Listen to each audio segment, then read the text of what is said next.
ladies and gentlemen, we've got a weekend update as it pertains to Donald Trump's sweeping 145% tariffs on what previously was all Chinese imports. Now he's sparing the smartphones, computers, and other electronics from the tariff hike. And so Trump originally had put on the 20% tariffs on China. We believe the 20% is still on the smartphones, the computers, and other electronics. People wondering, is this something that Trump had to do? This is kind of the dynamic we're seeing and the difference between the Chinese and the United States in terms of leverage when it comes to consumer suffer. And what I mean by that is the Chinese are more than willing, in the name of having a good, strong public image, they're more than willing having their citizens suffer significantly more than the United States is, considering how we operate, everything being tied to the media, Trump realizing that things, and this is kind of the hard part of doing these trade deals, and you could say, well, Trump shouldn't do this, he shouldn't cave in immediately. We haven't even had full negotiations. There's been talks of the United States and China having negotiations. I've heard a lot of different things when it comes to putting these exemptions on.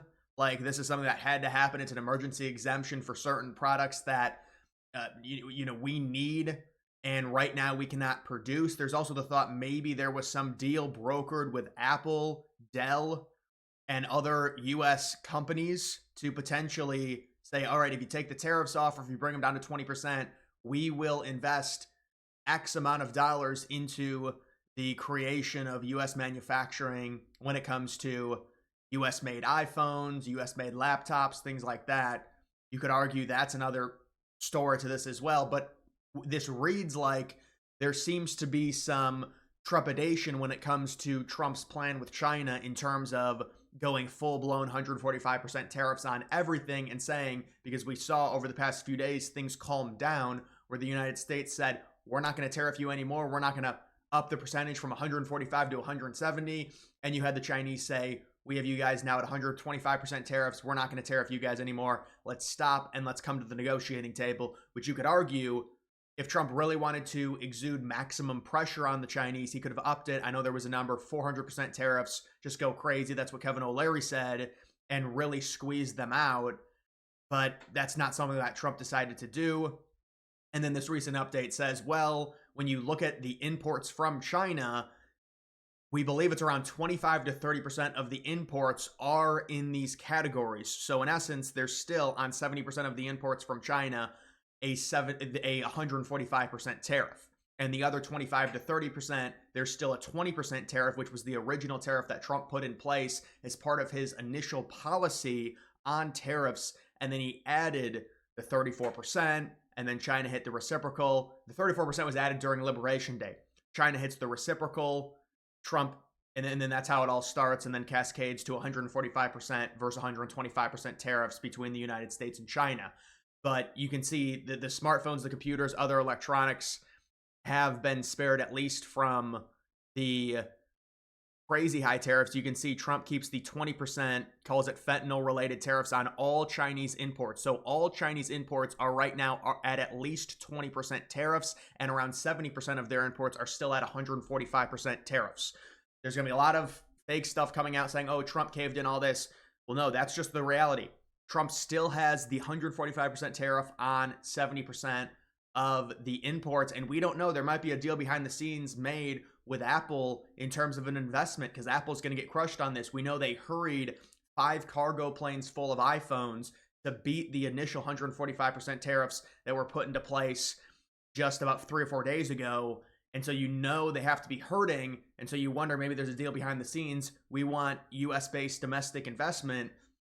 If you do this, Trump says, well, maybe we will bring the tariffs down on your products that you import from China right now so you can keep your prices where they're at. Because if prices, I mean, this is the issue. You're dealing with the consumer sentiment here in the United States, and if prices rise, people don't understand that, well, this is just the reality of a trade war. We're trying a global reset of trade with China to where we're not completely dependent on them, as they say and they exclaim that they want to overtake the United States as the #1 superpower by 2050, maybe we shouldn't allow them to base their entire economy off of trading and having a huge surplus with the United States, which enables them billions and billions of dollars to build these high-tech cities that you see. Now there's all this Chinese propaganda on X with a bunch of young liberals and even some conservatives as well.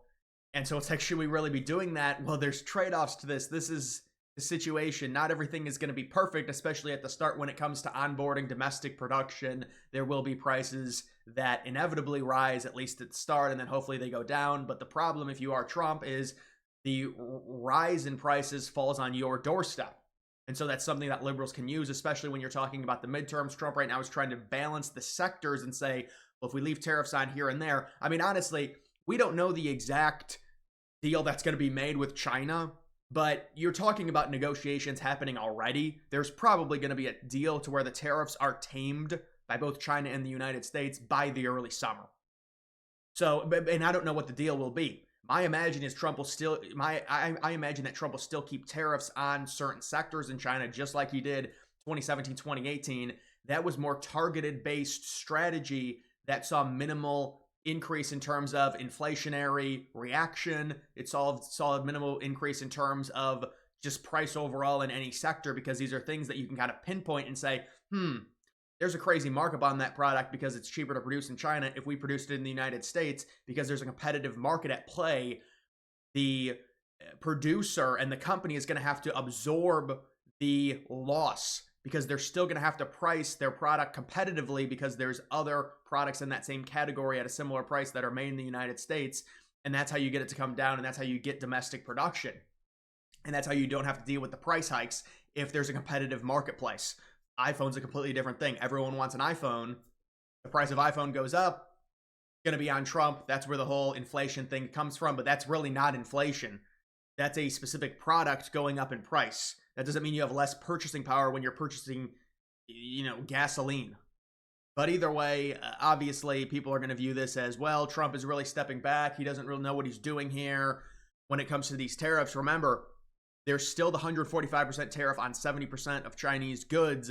I think there's going to be a deal that gets worked out in terms of cutting into this deficit with China. That's going to be part of it. And there's a lot more to the story when it comes to China and how they rip off U.S. ideas, how they mass produce cheaper things to undercut U.S. prices, the currency manipulation. With the EU, it's more the VATs, which is a tax based on imports into the country that the European country will pay, but it makes us less competitive in their markets because we're slapped with a tax on any of our products that come into them, and the overregulation, everything like that.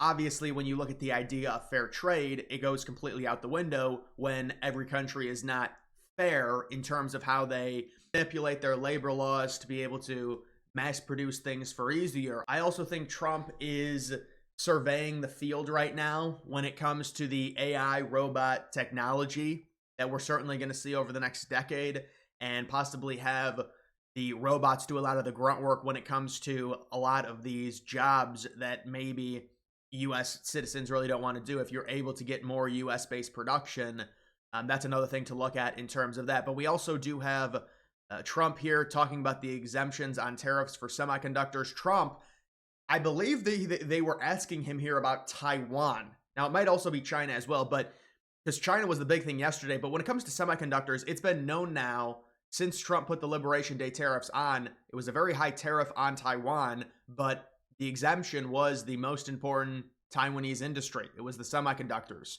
And that is mainly because we still have a huge reliance on the production of semiconductors from Taiwan. Now, you could say, well, Trump just should have left them on. Now we've got more leverage in negotiations with Taiwan, but we need those semiconductors. And Taiwan and their biggest semiconductor manufacturing company announced over $100 billion investment in the United States for U.S.-based domestic semiconductor production. So Taiwan's been very nice. He might be also talking about China in terms of the exemptions as well. And he said everyone's going to know on Monday. So I would imagine there's going to be a big announcement on Monday. You're possibly going to be seeing a few of the first free trade deals get revealed on Monday or Tuesday. Trump's been talking about this now for the past 4 or 5 days. He keeps saying there's deals that are very close, very close, very close. You're looking at an Argentina. You're looking at a Japan. You're looking at probably not the EU, at least initially, because that's a little bit more of a complicated deal. You're looking at South Korea. You're looking at some of these countries that have already removed or pledged that they're going to remove tariffs, like an Israel, like a Vietnam, coming to the table and negotiating with Trump in terms of the full free trade where no one has tariffs on everyone. Trump had said that they were raking in around $2 or $3 billion per day. So you do the math. If you make $2 billion per day, $700 billion per year, obviously that's not going to happen. That number's already come down, but he was saying they were making around $2 or $3 billion in tariff revenue alone when they initially put the tariffs in place, which is crazy. There's a lot of problems with keeping the tariffs on in terms of the market situation and mainly the bond issues, which I think worried Trump a little bit in terms of kind of a death indicator. When the stock market is having turmoil, the bonds go up. It's a big problem. You can't have that. It should be going down, if anything. And it should really be crashing. But because other countries like Japan, like China, sold all their treasuries, people say it was a panic sell by them, which really devalues their own currency when they do that. They sold all of them, and it caused the 10-year yield, which is the gold standard number one best indicator, to spike, which is what we didn't want, to like 4.4% or something. It was around 3.8, 3.9. Trump had it down, and then all of the Liberation Day tariffs go into effect. The stock market plunges, and the yields plunge as well. And so, the yield spiked. And so you would think the yield would plunge, but it didn't. And so that was the big problem. And I think that was part of Trump's game plan to say, all right, well, let's step back here and let's lower the global tariff to 10% and just go after the Chinese. And so the thing is that people have to understand, it's a bigger economic picture. It's not just based off of the tariffs and all of this turmoil. Like, Trump has single-handedly caused the stock market to go down. He's lost people money. Well, you don't lose money unless you sell. And this is like a 3-day, 4-day period. If you're in the stock market, you're in it for the long run, number one. Number two, Trump has manipulated the economy to where the inflation, the trueflation are down significantly, mainly because of these tariffs. People will not give Trump credit for that. If you understand how tariffs work in terms of the turmoil that we've seen within the stock market, the unknowingness on what Trump does, the wishy-washiness, that causes the stock market to drop, which in turn, as a byproduct, caused the inflation to drop as well. So they keep saying tariffs are inflationary. Inflation has gone down because of Trump's current coyness when it comes to whether or not he's keeping tariffs on, taking them off. The uncertainty in the market has scared consumers, and that's why you see the inflation going down. The energy is down. To me, it's at right now, crude oil futures, it's at right where I want it to be. It's $61. You want it ranging from 50 to 75.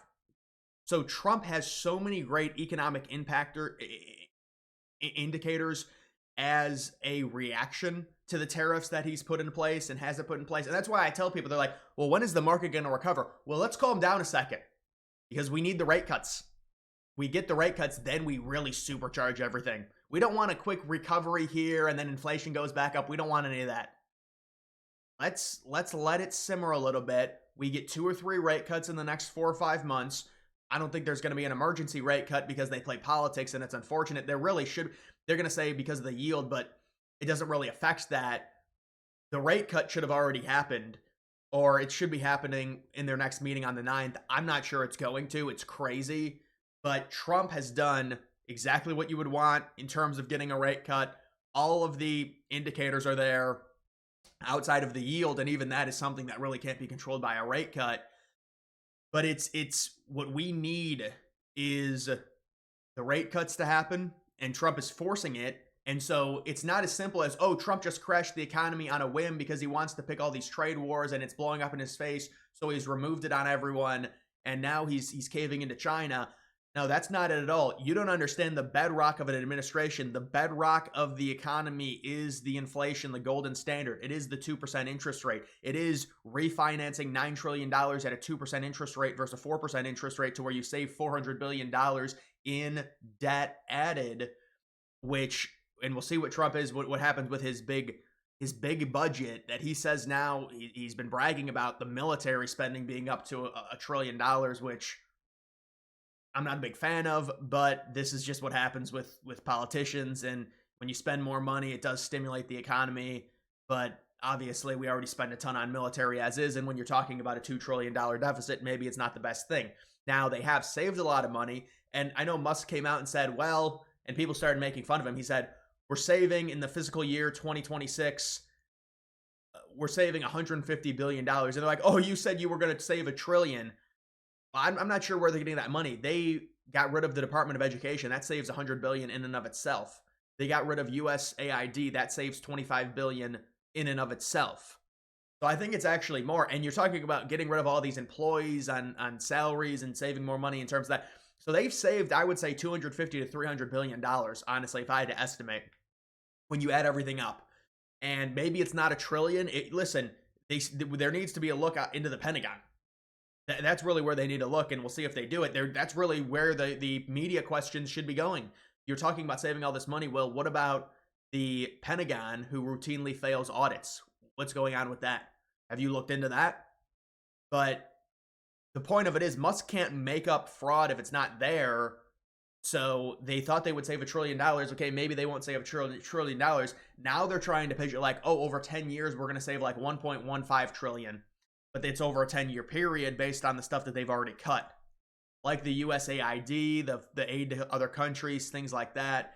The aid to Ukraine that we've seen, hopefully that goes away. That's going to be another thing they say they saved, because we know liberals likely would have continued that war longer than Trump. Trump is pressuring Russia to come to the table. The Russians don't want to do it right now. It's a little bit of a complicated situation, obviously.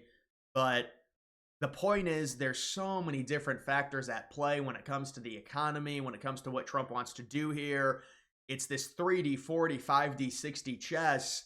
And now I would guess that there probably was an investment from Apple, from Dell, from some of these big tech companies to have some type of U.S. investment. And in return, they will get an alleviated tariff, which is only 20%. Because I'm sure a lot of them said, well, all of our stuff's going to go up and it's going to be blamed on Trump, which honestly, this is the trade-off. I mean, that's the thing with these trade. The price of things are going to go up initially. The problem is, when you're talking about the United States, you've got a finite 4-year period to enact change. You're going to be mired in these higher prices and everyone blaming you, and it's, do you really want to have that? And so you see the issue with it. But the point here is, there will be negotiations with all of these countries, including China. It might take a little bit longer with China, we would expect. But the first deals are probably going to happen next week. It's going to be more bullish activity. I don't think the stock market's going to rebound immediately. We don't really want the stock market to rebound immediately. We don't want higher inflation. We want the rate cuts, and then the economy will be kickstarted. It's a 4 or 5 month period. And so I think that's what Trump is stressing to everyone right now. And this is the thing. It's like when you remodel a home, when you're laying the concrete, it has to dry. And so it's drying right now. We've laid the concrete. That was the tariffs. It's drying. You can't step in the concrete right now because it would ruin it. So we can't have the bull run right now. It would ruin the entire thing. We have to, we need the interest rates to be lower for 2026. So let it dry. We get the interest rates down. That's a fan onto the concrete. Now the concrete's drying faster. Then in 2026, the concrete dries and you put on a finish and you seal it. And that's when we really get the ultimate economic prosperity in the United States, because now we have probably under 2% inflation, core inflation, true inflation probably at like 0.5 to 1%. We have the low energy prices, low oil, cheap gas, with low inflation, with low interest rates. Boom. That's the goal. And whether or not these tariffs stay into place, Trump will strategically keep some tariffs in place on sectors that he's confident can be products that can be produced in the United States for relatively cheap costs, which won't drive the prices up, and we still will be raking in. I mean, Trump was basically insinuating it was $700 or $800 billion in tariff money if we would have per year. That's if we would have kept all the tariffs in place. Now it's going to be a lot less, but I still think it'll be around 200, 300 billion. I don't know what Trump's going to do on the auto tariffs. but I know there's bipartisan support for those with liberals. So that would probably galvanize Trump and say that I can keep these on.